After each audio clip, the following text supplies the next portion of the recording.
नमस्कार दोस्तों। Income tax returns के रिगार्डिंग रिबेट अंडर सेक्शन 87 ए को लेकर अब बहुत सारी ओपिनियंस जो है वो सामने आ रही है। कुछ प्रोफेशनल्स को ये लगता है कि जो इनकम टैक्स डिपार्टमेंट के द्वारा चेंज किया गया यूटिलिटी के अंदर और स्पेशल इनकम, वो भी specially in case of short term capital gain in case of listed equity shares under section 111A, जहां पर आपको रिबेट अलाउ नहीं की जा रही है, तो कुछ प्रोफेशनल्स का मानना है कि according to proviso of 87A जो है ये बिल्कुल सही है। वही कुछ प्रोफेशनल्स का ये मानना है कि ये जो रिबेट है इन केस ऑफ स्पेशल इनकम भी अलाउ की जानी चाहिए। जो इंटरप्रिटेशन ऑफ 87A है वो कहीं पर भी रिस्ट्रिक्ट नहीं करती है कि स्पेशल इनकम के केस में जो है ये रिबेट नहीं मिलेगी। हालांकि मैं अपनी ऑलरेडी जो प्रीवियस वीडियो मैंने अपलोड की थी उसके अंदर काफी सारी बातें इसको लेकर जो है डिस्कस कर चुका हूं, लेकिन फिर भी एक बार आपके सामने कुछ और बातें जो है यहाँ पर मैं डिस्कस करूंगा, जिससे आपको भी लग सकता है कि क्या ये रिबेट जो है अलाउ होनी चाहिए या नहीं होनी चाहिए इन केस ऑफ स्पेशल इनकम। और इसके अलावा मैं आपके साथ डिस्कस करूंगा institute of chartered accountant of India ICAI ने अपनी एक रिप्रेजेंटेशन फाइल की है मिनिस्ट्री ऑफ फाइनेंस को, जहां पर कहा गया है कि जो रिबेट अंडर सेक्शन 87A है वो अलाउ की जानी चाहिए इन केस ऑफ स्पेशल इनकम। तो यहां पर अगर मैं बात करूं, अगर आप गूगल करेंगे, गूगल पर आपको सर्च करना है ICAI representation for rebate under section 87A, तो बहुत सारी वेबसाइट्स के लिंक आपको यहां पर मिल जाएंगे जो इस बात को कंफर्म कर रही है कि ICAI ने एक जो है रिप्रेजेंटेशन सबमिट की है for income tax rebate in case of special income under section 87A। तो यहाँ पर काफी सारी वेबसाइट्स आपको मिल जाती है, CA club India, study cafe, और जो है इसके अलावा टैक्स कैन। अब यहाँ पर जो रिप्रेजेंटेशन फाइल की गई है वो भी मैं एक बार आपको दिखा देता हूं।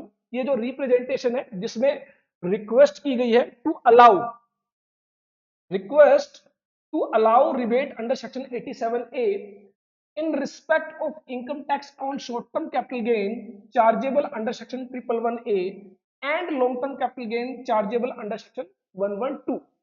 तो यहाँ पर ICAI की जो ये रिप्रेजेंटेशन है जो कि शेयर की जा रही है सोशल मीडिया पर, जिसमें कहा जा रहा है कि ये जो ट्रिपल वन ए का जो शॉर्ट टर्म कैपिटल गेन है, इसके केस में जो 87A की जो रिबेट है वो अलाउ की जानी चाहिए।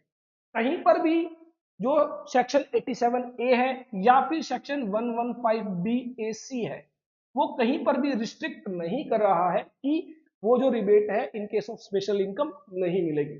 तो एक बार यहां पर हम स्टडी कर लेते हैं कि इस रिप्रेजेंटेशन में क्या कहा गया है।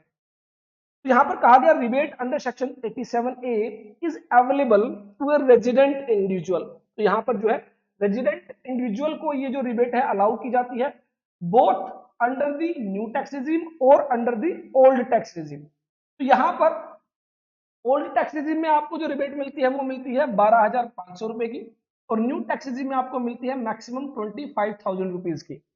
यहां पर कहा गया था maximum rebate under section 87A as per the normal provision is of rupees 12,500। In case of new tax regime it is 25,000। उसके बाद यहां पर कहा जा रहा है कि clause B of the proviso to section 87A provides marginal relief to individuals resident in India who pay tax under the default tax regime under section 115BAC marginally above rupees 7 lakh. तो जहां पर आपकी इनकम स्लाइटली 7 लाख रुपीज से increase करती है तो उस case में जो है प्रोविजो टू सेक्शन 87A आपको मार्जिनल रिलीफ प्रोवाइड करता है। उसके बाद यहां पर बताया गया कि सेक्शन 112A जो कि long term capital gain in case of listed equity share, जहां पर आपको 1 लाख रुपीज के अबव जो है 10% का टैक्स पे करना पड़ता है। तो मैंने आपको ऑलरेडी बताया था सेक्शन 112A के अंदर जो क्लोज 6 है वो इटसेल्फ जो है रिस्ट्रिक्ट करता है कि आपको रिबेट 87A की जो है अलाउ नहीं की जाएगी।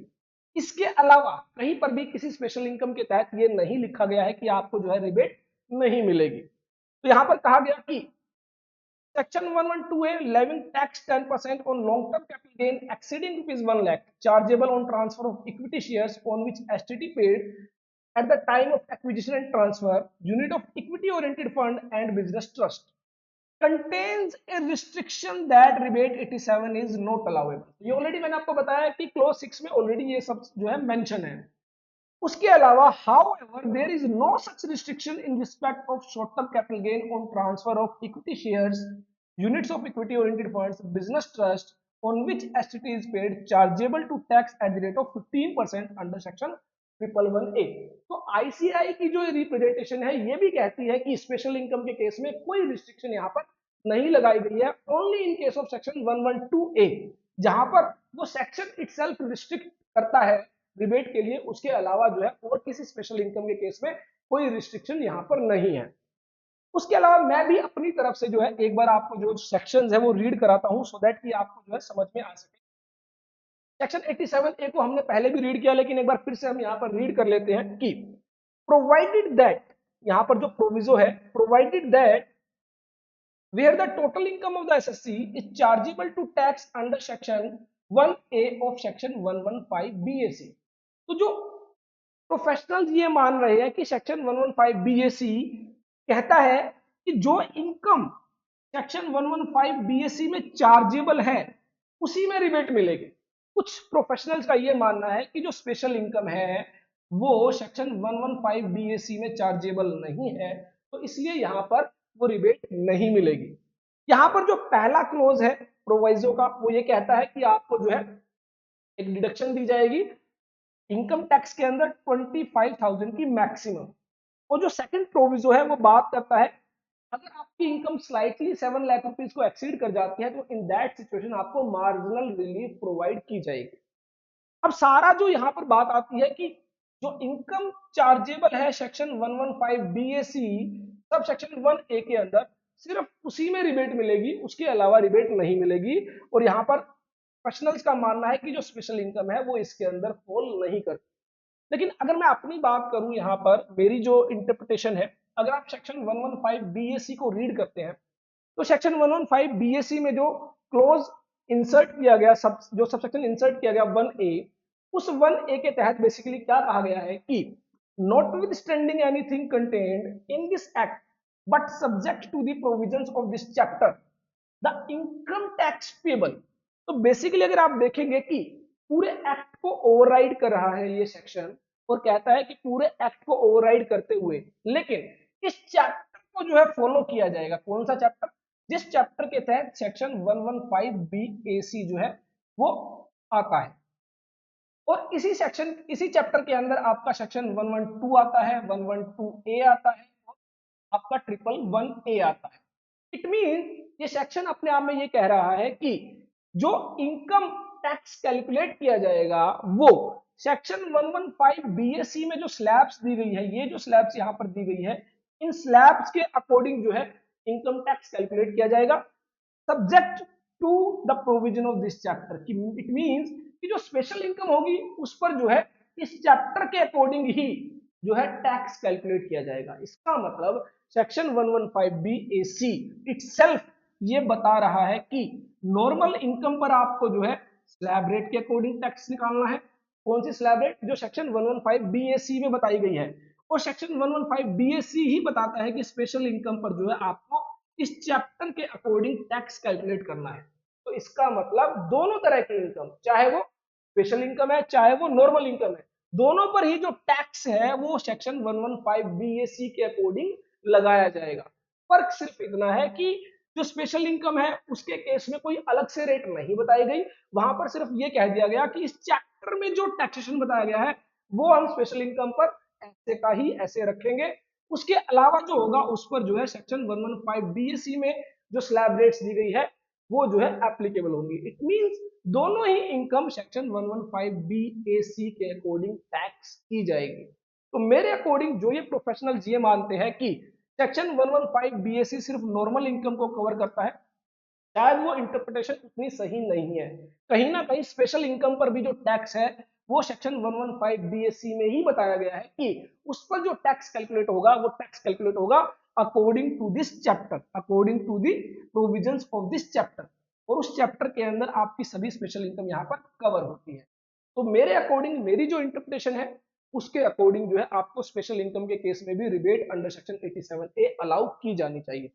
हालांकि सोशल मीडिया पर आप देखेंगे कि इनकम टैक्स डिपार्टमेंट की कुछ मेल्स जो है वो शेयर की जा रही है जिस मेल्स में ये कहा जा रहा है कि स्पेशल इनकम के केस में ये रिबेट अलाउ नहीं की जाएगी। अब देखने वाली बात है कि आईसीआई की जो रिप्रेजेंटेशन है वो जो फाइनेंस मिनिस्ट्री को दी गई है, अब उस पर कितना जो है सीरियसली उसको कंसीडर किया जाता है। और जहां पर लोग परेशान हो रहे हैं कि आईटीआर फाइल करे या ना करे, क्योंकि कहीं ना कहीं एक स्मॉल टैक्स पेयर्स को जो है एक अच्छा खासा टैक्स यहाँ पर पे करना पड़ रहा है due to non allowance of rebate in case of special income under section 111A। तो यहाँ पर अगेन मेरी यही रिकमेंडेशन है कि जो लोग भी अपनी रिटर्न्स जो है अगर थोड़ा सा टाइम दे सकते हैं तो उन्हें थोड़ा सा रुकना चाहिए कि इनकम टैक्स डिपार्टमेंट इसके रिगार्डिंग क्या क्लैरिफिकेशन प्रोवाइड करता है।